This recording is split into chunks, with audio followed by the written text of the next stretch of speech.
बिस्मिल्लाहिर्रहमानिर्रहीम। अस्सलामु अलैकुम। जज़ल्लाहु अन्ना मुहम्मद सल्लल्लाहु अलैहि वआलिहि वसल्लम व अहलुहु। तो बेटे, आज जिस टॉपिक को लेकर मैं आपसे मुखातब होने लगा हूं, मैं आपको ऐसे कह सकता हूं कि यह टॉपिक पूरे चैप्टर की रूह है, सोल है। तो इसको जरूर समझिएगा, क्योंकि 80% से ज्यादा न्यूमेरिकल टाइप के प्रॉब्लम इसी चैप्टर से, इसी आर्टिकल से होने वाले हैं।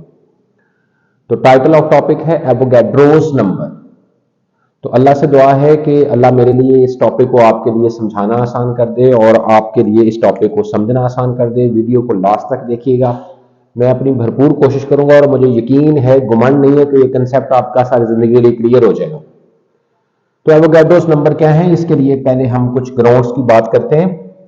तो कुछ ऐसा मामला है कि for example, if I have 1 kg of Apple, मैं बाजार जाता हूं तो वहां से 1 kg एप्पल परचेज करता हूं। तो इसमें कोई डाउट नहीं है कि उस 1 kg ऑफ एप्पल्स में कुछ नंबर ऑफ एप्पल्स तो डेफिनेटली होंगे। लेट मी से दैट वो 5 होंगे या 4 होंगे, जितना भी नंबर आप तो इसका सजेस्ट करें। इसी तरह अगर मैं बाजार गया हूं और वहां से मुझे 1 kg ग्रेप्स मैंने परचेज किए हैं, तो उस 1 kg ग्रेप्स में डेफिनेटली कुछ नंबर ऑफ ग्रेप्स तो होंगे। फॉर एग्जाम्पल वो 100 होंगे या 200 होंगे या 500 होंगे, वट एवर। इसी तरह अगर मैंने 1 kg शुगर परचेज की है, तो शुगर आपको पता है in the form of crystals होती है, डायमंड लाइक चमकती धमकती क्रिस्टल्स हैं। तो 1 kg शुगर में कुछ डेफिनेटली नंबर ऑफ शुगर्स तो होंगी। लेट आई से दैट के वो number of crystals in 1 kg of sugar जो है वो 1 लाख होंगे। अब ये 3 ऐसे नंबर हैं जिनको मैं कह सकता हूं कि ये नंबर जो हैं ये एक्चुअल नंबर्स हैं। इनको एक्चुअल नंबर क्यों कह सकता हूं? क्योंकि इनको मैं अपनी नेक डाई से गिन सकता हूं, तो वेरीफाई कर सकता हूं कि वाकई ही नंबर इतने हैं। लेकिन अगर आप फोर्थ एग्जांपल को बात करोगे, तो मैं कहूं कि कल रात आसमान पर बादल नहीं थे, तो ऑन आ स्काई, एक आसमान पर जो हमें नजर आता है, बाकी 6 आसमान तो हमें नजर ही नहीं आते, तो कुछ डेफिनेटली नंबर ऑफ स्टार्स तो होंगे।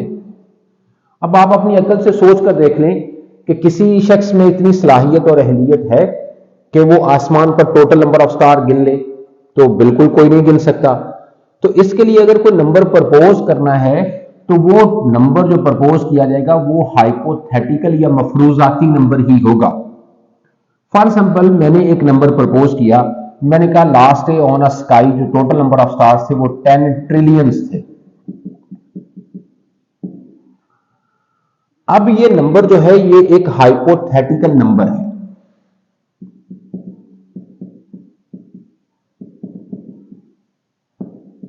ये हाइपोथेटिकल नंबर क्या होता है, पहले इसके बारे में चंद बातें कर लेते हैं। जो साइंटिफिक मेथड ऑफ नॉलेज है बेटे, जिसके ऊपर साइंस की नॉलेज कलेक्ट किया जाता है, उसकी 3 बेसिस होती हैं। उसकी कुछ हायरार्की ऐसे होती है कि सबसे पहले एक हाइपोथेसिस दिया जाता है, फिर अगर पॉसिबल हो तो उस हाइपोथेसिस पर एक तजर्बा या एक्सपेरिमेंट कंडक्ट किया जाता है, फिर अगर एक्सपेरिमेंट के रिजल्ट दिए गए हाइपोथेसिस के मुताबिक हो तो वो हाइपोथेसिस कानून बन जाता है। पहले हाइपोथेसिस, उसके बाद उसके ऊपर एक्सपेरिमेंट किया जाता है, और अगर एक्सपेरिमेंट्स के रिजल्ट प्रपोज किए गए हाइपोथेसिस के मुताबिक हों तो वो हाइपोथेसिस फिर हाइपोथेसिस मफरूजा नहीं रहता बल्कि कानून बन जाता है। जैसे सिंपलेस्ट एग्जांपल मैं आपसे इसकी बात करूं, तो मैं कहूं कि अंदर बैठा हूं तो मैं कहता हूं कि बाहर रोशनी नहीं है, आसमान को बादलों ने ढांपा हुआ होगा।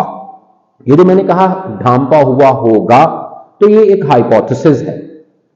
आप बाहर निकलते हैं और आप जाकर आसमान की तरफ देखते हैं, ये आपने किया एक्सपेरिमेंट, और आपने देखा वाकई ही बादलों ने आसमान को ढांपा हुआ है। तो फिर मेरा हाइपोथेसिस और एक्सपेरिमेंट के रिजल्ट सेम हो गए, तो फिर एक कानून बन गया, रहती दुनिया तक वो कानून रहेगा। वो कानून क्या बन गया कि अगर आसमान सारे को बादलों ने ढांपा होगा तो जमीन पर रोशनी नहीं होगी। तो ये है तरीका का साइंटिफिक मेथड ऑफ नॉलेज का। अब बहुत सारे ऐसे हाइपोथेसिस हैं जिसके बारे में मेरा बेटा एक्सपेरिमेंट कंडक्ट करना इंसान के अकल की कैद में ही मामला नहीं है। जैसे मैं मिसाल के तौर पर आपको कहती हूं, जैसे एक मैंने यहां पर एक हाइपोथेसिस दे दिया कि कल रात आसमान पर 10 ट्रिलियन स्टार जो है वो जगमगा रहे थे, तो टोटल नंबर ऑफ स्टार्स गिनना एक्सपेरिमेंटली किसी इंसान के बस की बात नहीं है। तो फिर वो जो वैल्यू होगी वो हाइपोथेटिकल वैल्यू ही होगी, इस हाइपोथेसिस के ऊपर एक्सपेरिमेंट करना मुमकिन नहीं है, लिहाजा ये मफरूजा कानून की शक्ल कभी इख्तियार नहीं कर पाएगा। और एक बात मैं बताना भूल गया कि अगर एक्सपेरिमेंट का रिजल्ट प्रपोज किए गए हाइपोथेसिस के अगेंस्ट आ जाए तो फिर वो हाइपोथेसिस रिजेक्ट हो जाता है।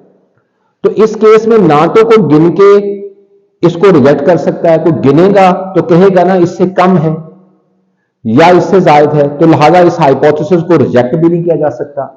और ना ये कानून बनाया जा सकता है कि आसमान पर जब भी बादल नहीं होते तो उस वक्त उसके ऊपर 10 ट्रिलियन स्टार्स होते हैं। तो लिहाजा ये नंबर जो है, ये नंबर एक हाइपोथेटिकल नंबर कहलाएगा। ये नंबर चूंकि काशिफ ने प्रपोज किया है तो that number can also be called as a काशिफ्स नंबर। इसको काशिफ्स नंबर कहा जा सकता है, इसमें दो राय नहीं है। इसी तरह हम आगे बढ़ते हैं और इसको अपने आर्टिकल की तरफ लेकर जाते हैं। तो ये ग्राम एटम का कंसेप्ट आपने पढ़ा है कि 1008 gram of hydrogen, that was the atomic number of hydrogen. अगर उसको ग्राम्स में जाहिर कर दें तो ये क्या कहने लग जाएगा, that is equal to 1 mole of hydrogen element. ये एक एलिमेंट है डेफिनेटली। तो इस 1 मोल ऑफ हाइड्रोजन के एलिमेंट्स के 1 मोल में, जो कि इतने ग्राम के इक्वल होता है, तो डेफिनेटली कुछ नंबर ऑफ हाइड्रोजन के एटम्स तो होंगे। एलिमेंट के स्मॉलेस्ट पार्ट को एटम कहते हैं। इसी तरह अगर हमारे पास 18 ग्राम ऑफ वाटर है जो कि इक्वल है 1 मोल ऑफ वाटर के, ग्राम मॉलिक्यूल का कंसेप्ट या मोल का कंसेप्ट पढ़ाकर आया हूं, तो 1 मोल ऑफ वाटर में या एक जो कि इक्वल होता है किसके, 18 ग्राम ऑफ वाटर के, तो डेफिनेटली इसमें वाटर के कुछ मॉलिक्यूल्स तो होंगे। ये एक सब्सटेंस है या कंपाउंड है जिसके यूनिट्स को हम मॉलिक्यूल कहते हैं। इसी तरह 58.5 ग्राम ऑफ NaCl जो है वो इक्वल है 1 मोल ऑफ NaCl के। ये कंसेप्ट बड़े अच्छे तरीके से पिछली वीडियो में कंसेप्ट जो है वो कंसेप्ट हम मोल में क्लियर करके आए हैं। तो इसके एक मोल में डेफिनेटली कुछ नंबर ऑफ फार्मूला यूनिट्स तो होंगे। इसी तरह अगर 19 ग्राम इस आयन के हैं तो इसमें जो कि इक्वल है 1 मोल ऑफ हाइड्रोनियम आयन, ये आपके सिलेबस में नहीं था मैंने लेकिन वहां भी डिस्कस किया था। तो इसके एक मोल इस आयन का अगर हो जो कि इतने ग्राम के इक्वल है, इस आयन के इतने ग्राम के इक्वल है, तो इसमें डेफिनेटली कुछ नंबर ऑफ हाइड्रोनियम आयन तो होंगे। इसको हाइड्रोनियम आयन को कहते हैं, पानी से वाटर से ड्राइव है और वाटर को बायोलॉजी की जुबान में हाइड्रा कहते हैं, इसलिए हाइड्रोनियम आयन। अब मसला यह है कि इनके एक फुल स्टॉप में 20 लाख से ज्यादा एटम या मॉलिक्यूल हो सकते हैं। तो इसमें तो दुनिया की कोई ऐसी माइक्रोस्कोप भी नहीं अभी तक बनी जिससे एग्जैक्ट नंबर ऑफ एटम्स या मॉलिक्यूल्स या फार्मूला यूनिट्स काउंट किए जा सकते हों। जैसे कि एग्जैक्ट नंबर ऑफ स्टार्स अभी तक किसकी सलाहियत नहीं है कि उसको काउंट कर सके। तो फिर ये जो नंबर प्रपोज किया इसका, वो किसने प्रपोज किया, वो एक साइंटिस्ट थे जिनका नाम एवोगैड्रो था, और उन्होंने प्रपोज किया कि इसमें नंबर ऑफ एटम 6.02 × 10 की पावर 23 होंगे और इसमें नंबर ऑफ मॉलिक्यूल 6.02 × 10 की पावर 23 होंगे और इसमें फार्मूला यूनिट्स 6.02 × 10 की पावर 23 होंगे और इसमें नंबर ऑफ आयन 6.02 × 10 की पावर 23 होंगे। यानी कहने का उनका यह मतलब था कि किसी भी तरह की स्पीशी हो, स्पीशी मैंने वर्ड बोला था, किसी बॉडी को कहते हैं, वो स्पीशी कोई एलिमेंट हो, वो कोई कोवलेंट कंपाउंड हो या सब्सटेंस हो, वो कोई आयोनिक कंपाउंड हो या कोई आयन हो, तो अगर उस स्पीशी की हमारे पास क्वांटिटी कितनी हो, 1 मोल हो, तो इन तमाम की क्वांटिटी 1 मोल थी, तो उसमें नंबर ऑफ पार्टिकल्स ये होंगे। ये नंबर चूंकि प्रपोज किए थे सर एवोगैड्रोस ने, तो इसलिए इन नंबर्स को कहा गया कि अभी एवोगैड्रोस नंबर। ये नंबर भी जो है वो एक्चुअल नंबर नहीं है, ये जहन में रखना है। ये भी मेरा बेटा क्या है, मफरूजाती नंबर है, जैसे ये एक मफरूजाती नंबर था। तो अब अगर आप इस कंसेप्ट को डेफिनेशन करना चाहते हो तो आप उसी तरतीब से देख लो। तो मैंने क्या कहा है कि number of atoms, molecules, formula units किसमें, इन 1 मोल ऑफ एन एलिमेंट। उसी तरतीब का ख्याल रखा है, आगे तफसील में मैंने आयंस का तस्का निकाल दिया, वैसे आप करना चाहो तो वो भी कर सकते हो। इन 1 मोल ऑफ एन एलिमेंट, तरतीब के लिहाज से लिखना है, इन 1 मोल ऑफ एन एलिमेंट। उसके बाद ये क्या है, ये कोई कंपाउंड है, इन 1 मोल ऑफ अ कंपाउंड। ये क्या है, ये एक आयोनिक कंपाउंड है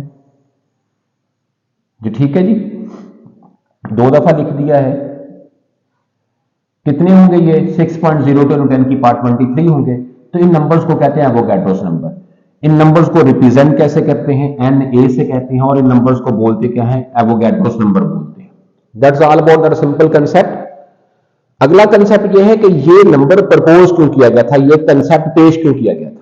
तो जैसे हमने ये बात कही कि ये मुमकिन ही नहीं, आज तक कोई ऐसी माइक्रोस्कोप भी नहीं बनी जिससे आप दिए गई स्पीशी की क्वांटिटी में उसके नंबर ऑफ एटम्स या मॉलिक्यूल गिन सके अपनी नेक्ड आई से या माइक्रोस्कोप को यूज करके। तो फिर इन हाइपोथेटिकल नंबर्स की मदद से हम दिए गए जो भी स्पीशी हो, वो कोई एलिमेंट हो या कोई कोवलेंट कंपाउंड हो या आयोनिक कंपाउंड हो या कोई आयन हो, तो उसमें जो नंबर ऑफ पार्टिकल्स है वो हम इस कंसेप्ट से काउंट करते हैं। इसलिए ये कंसेप्ट पेश किया गया था। ये ऐसी ही बात है आपके बुक के ऊपर, जैसे कि फॉर एग्जांपल आप मोल्स को ये समझ लो कि जैसे कि एक डजन, एक दर्जन की बात की जाए तो एक दर्जन में नंबर ऑफ पार्टिकल्स कितने होते हैं, 12। तो इसी तरह एक मोल किसी भी स्पीशी का हो तो उसमें नंबर ऑफ पार्टिकल्स इतने होते हैं। ये आइडिया, ये नंबर कहां से प्रपोज किया गया था, यही नंबर क्यों प्रपोज किया गया, कोई दूसरा नंबर क्यों प्रपोज नहीं किया गया, ये भी एक सवाल है। तो असल में लिथियम फ्लोराइड जो है वो एक कंपाउंड था। इसमें नंबर ऑफ लिथियम आयन और फ्लोराइड आयन कैलकुलेट किए गए थे न्यूमेरिकली, एक्सपेरिमेंटली नहीं। और न्यूमेरिकली कैलकुलेट आप हायर क्लासेस में पढ़ेंगे, उसमें 5 स्टेप होते हैं। पहले उस क्रिस्टल का वॉल्यूम निकाला जाता है, फिर 3 उसमें डायमेंशंस होती हैं, तो फिर हर डायमेंशन की लेंथ निकाली जाती है, फिर एक डायमेंशन के ऊपर तो तीनों डायमेंशन के ऊपर टोटल नंबर ऑफ आयंस निकाले जाते हैं, फिर एक डायमेंशन के ऊपर आयंस निकाले जाते हैं, और फिर उसके बाद पर्टिकुलर निकाला जाता है कि लिथियम आयन कितने हैं, फ्लोराइड आयन कितने हैं। तो न्यूमेरिकली ये जो कैलकुलेट किया गया तो उसकी वैल्यू आई थी ये। उसके बाद बारी आनी थी एक्सपेरिमेंटली गिन के साबित करने की कि वाकई इसमें नंबर ऑफ लिथियम आयन इतने हैं या फ्लोराइड इतने हैं।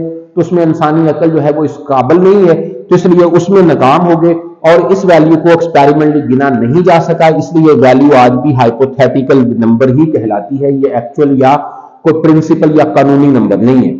इसके बाद हम आपसे पढ़ते हैं, आपके साथ डिस्कस करते हैं कि इनकी इस कंसेप्ट की केमिकल एप्लीकेशंस क्या है और इससे नंबर ऑफ पार्टिकल या सब पार्टिकल कैलकुलेट कैसे किए जा सकते हैं। अब हम आगे वो आपके साथ डिस्कस करते हैं। तो अब हमने बात करनी है एवोगैड्रोस नंबर की केमिकल कैलकुलेशंस में एप्लीकेशंस की, या नंबर ऑफ पार्टिकल्स और मोल के दरमियान जो रिलेशन है उसकी। तो इस फार्मूले से आप किसी भी स्पीशी के पार्टिकल्स निकाल सकते हैं। इस तरह की केमिकल कैलकुलेशन आप इस कंसेप्ट से निकाल सकते हैं, फाइंड कर सकते हैं कि नंबर ऑफ पार्टिकल्स वो एटम भी हो सकते हैं, उनकी टाइप वो मॉलिक्यूल भी हो सकते हैं, वो फार्मूला यूनिट्स भी हो सकते हैं। डिपेंड करता है स्पीशी किस तरह की। अगर एलिमेंट है तो उसमें एटम निकालोगे, अगर कोई सब्सटेंस या कोवलेंट कंपाउंड है तो उसमें मॉलिक्यूल निकालोगे, और अगर कोई आयोनिक कंपाउंड है तो उसमें फार्मूला यूनिट्स निकालोगे। तो number of particles is equal to n into N A. N A यहाँ n क्या है, नंबर ऑफ मोल्स है, पहले पढ़ा कर आए। तो जैसे पिछली बार अभी जो पहले बात हुई उसको देखो, तो अगर n 1 होंगे तो 1 मल्टीप्लाइड बाई क्या, यानी किसी भी स्पीशी के मोल 1 होंगे तो मल्टीप्लाइड बाई एन ए की वैल्यू तो कांस्टेंट है, जिसके बारे में कहा 6.02 × 10⁻23। तो इससे साबित होता है कि अगर किसी भी स्पीशी का 1 मोल हो तो उसमें नंबर ऑफ पार्टिकल्स कितने होंगे, Na यानी 6.02 × 10⁻23। ये जो सेकंड फॉर्म है इसकी, इसमें इसी को अरेंज किया गया, रीअरेंज को, कि अगर इसकी लेफ्ट साइड से मैं n को n से डिवाइड कर दूं तो फिर मुझे राइट साइड से n से डिवाइड किया इक्वेशन को, तो इस साइड से भी n से डिवाइड करना पड़ेगा। तो फिर यहां पर ये क्या हो जाएगा, बोलो भाई, या आप ऐसे करें, सॉरी, अगर आप इस साइड से Na से इस इक्वेशन को ड्राइव कर दें, अगर राइट साइड से इक्वेशन को Na से डिवाइड किया तो लेफ्ट साइड से भी करना पड़ेगा, तो फिर ये तो कैंसिल हो जाएगा। तो लिहाजा नंबर ऑफ मोल्स जो हैं वो किसके इक्वल होंगे, number of particles over Na। तो ये लिखा है कि आप इस तरह, अगर आपको स्पीशीज के नंबर ऑफ पार्टिकल्स दिए गए हैं और एवोगैड्रोस नंबर तो कांस्टेंट है, तो आप उसके मोल्स भी निकाल सकते हैं। इस इक्वेशन में टोटल वेरिएबल जो है वो 2 ही हैं, Na तो कांस्टेंट है। तो ये असूल है, 2 में से एक वेरिएबल आपको दिया गया तो दूसरा वेरिएबल आप न्यूमेरिकली कैलकुलेट कर सकते हैं। फिर इसी इक्वेशन को रीअरेंज किया गया है कि नंबर ऑफ पार्टिकल्स आप ऐसे भी निकाल सकते हैं, अगर मोल्स ना दिए गए हों तो small m over capital M। इसमें मैंने 3 डॉट का मतलब होता है विकास नंबर ऑफ मोल में पढ़ा कर आया हूं कि ये किसके इक्वल है, ये small m over capital M है। तो मोल्स को मैंने इसकी जगह पर small m over capital M लिख दिया। इसमें एक और भी काम किया जा सकता है कि आप कैपिटल एम को उठाकर इक्वेशन की लेफ्ट साइड पर ले आए और रीअरेंज कर दें इक्वेशन को और नंबर ऑफ पार्टिकल्स को उठाकर आप एम की जगह पर ले आए, तो आप मोलर मास भी स्पीशी का निकाल सकते हैं, small M over number of particles into N A. इसी को एक तरीके से और अरेंज किया गया है कि अगर आप मास निकालना चाहें तो कैपिटल एम को रीअरेंज करके इधर ले आए तो ये कैपिटल एम इसके साथ मल्टीप्लाई कर देगा और एन ए इधर आकर डिवाइड हो जाएगा। तो इस फार्मूले से आप मास भी उस स्पीशीज का निकाल सकते हैं। ये 5 एप्लीकेशंस आपने ज़हन में रखनी है, आगे जितनी भी कैलकुलेशंस आने वाली हैं वो सब की सब इन्हीं जो है वो फार्मूलाज की बेस पर, इन एप्लीकेशंस की बेस पर 5 डिफरेंट तरह की कैलकुलेशंस करवाने की भरपूर प्रैक्टिस करवाई जाएगी। That is all about that lecture. मेरा नहीं ख्याल कि इसमें कुछ भी मुश्किल आपको लगा हो। ये हो सकता है अभी पूरा विजन क्लियर ना हो, आगे जब इनको अप्लाई करते जाएंगे तो ये जो है वो क्लियर होता जाएगा। यहां बताया है कि एन मोल्स है, मास ऑफ स्पीशी है जो आप बैलेंस से निकाल सकते हैं, और M molar mass of species है, और एन एवोगाड्रोस नंबर है जो कि कांस्टेंट। इस आर्टिकल में जो लास्ट पर प्रैक्टिस है वो नंबर ऑफ पार्टिकल्स कैसे कैलकुलेट करते हैं वो तो कुछ हमने बात की, मजीद आगे बात करेंगे। लेकिन लास्ट पर यह है कि सब पार्टिकल्स कैसे कैलकुलेट किए जाते हैं, उसकी छोटी सी प्रैक्टिस है। डिटेल जब आगे आप डिफरेंट न्यूमेरिकल्स में पढ़ेंगे तो फिर डिटेल भी आपको उसकी समझ आ जाएगी।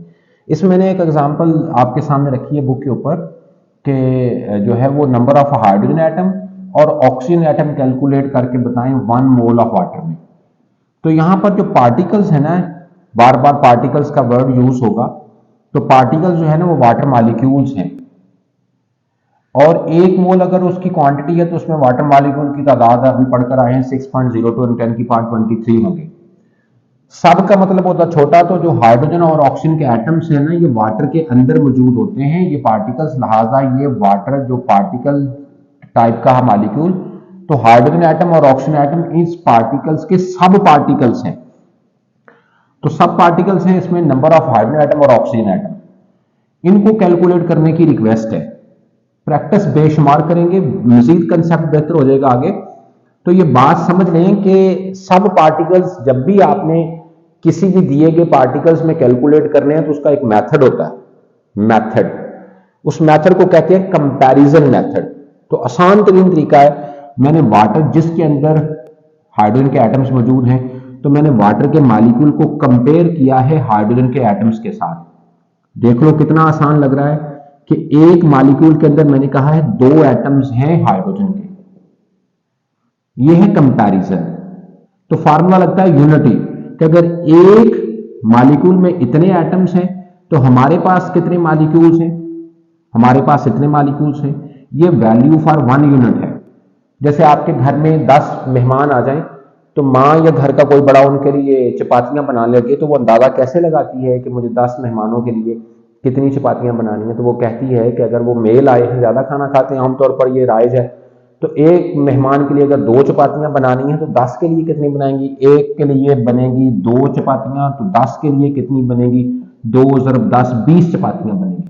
तो जो भी वैल्यू फॉर 1 यूनिट होती है, ये यूनिटी फार्मूला का ये असूल है, उसको मल्टीप्लाई कर देते हैं रिक्वायर्ड नंबर्स के साथ जिसके लिए आपने वो वैल्यू निकालनी होती है। तो हमारे पास मॉलिक्यूल्स इतने थे, जैसे हमारे पास बंदे टोटल 10 थे, तो इनमें हाइड्रोजन एटम्स कितने होंगे, वैल्यू 1 यूनिट्स के लिए क्या है 2 है, तो इसको इसके साथ मल्टीप्लाई कर देंगे। तो इस तरह आप इसमें से नंबर ऑफ हाइड्रोजन के एटम्स निकाल पाएंगे। इसी तरह अगर ऑक्सीजन को निकालने हैं, ऑक्सीजन के एटम्स के नंबर, तो इसमें वाटर को कंपेयर किया ऑक्सीजन के साथ, तो एक मॉलिक्यूल के अंदर एक ऑक्सीजन का एटम मौजूद होता है, ये हमने कंपैरिजन कर लिया। ये वैल्यू जो है ये फॉर यूनिट है, यूनिटी फार्मूला लगाना है, तो एक के लिए वैल्यू ये है, तो हमने इतने मॉलिक्यूल्स में निकालना था, तो जो भी वैल्यू फॉर 1 है, 1 के लिए 1 ही है, उसको रिक्वायर्ड के साथ मल्टीप्लाई कर देते हैं। इसके लिए निकालना था तो इसके साथ मल्टीप्लाई कर देंगे, लिहाजा इसमें ऑक्सीजन के एटम भी 6.02 × 10⁻23 होंगे। That's all about that lecture. अल्लाह हाफिज़, अस्सलाम वालेकुम।